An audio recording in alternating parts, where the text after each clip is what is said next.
The overall goal of this methodology is to visualize the secretion and diffusion of fluorescently tagged ligands in an intact epithelium using expression in Xenopus laevis.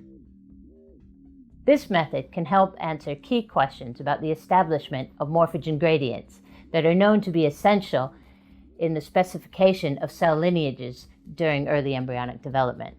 The main advantage of this technique is that it's a simple method to visualize ligand distribution in an intact epithelium.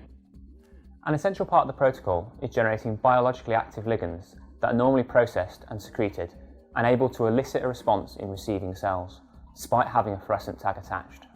Confocal microscopy is an ideal way to study the localization of fluorescently tagged proteins within three-dimensional tissues. Using the independent lasers and detectors enables clean analysis within these complex tissue types and enabling robust data to be collected.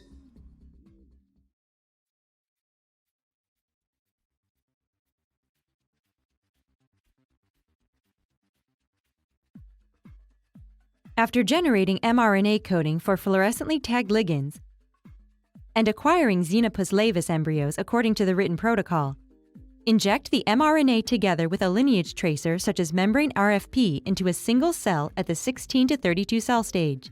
If desired, a modulator can be co-injected with the fluorescent ligand and the lineage marker to analyze its effects. Sometimes it is useful to also inject a neighboring cell.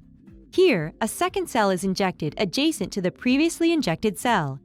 One cell is injected with mRNAs coding for the GFP-tagged ligand and a lineage tracer such as membrane RFP, while the other cell is injected with mRNAs coding for the modulator and a different lineage tracer such as membrane cerulean.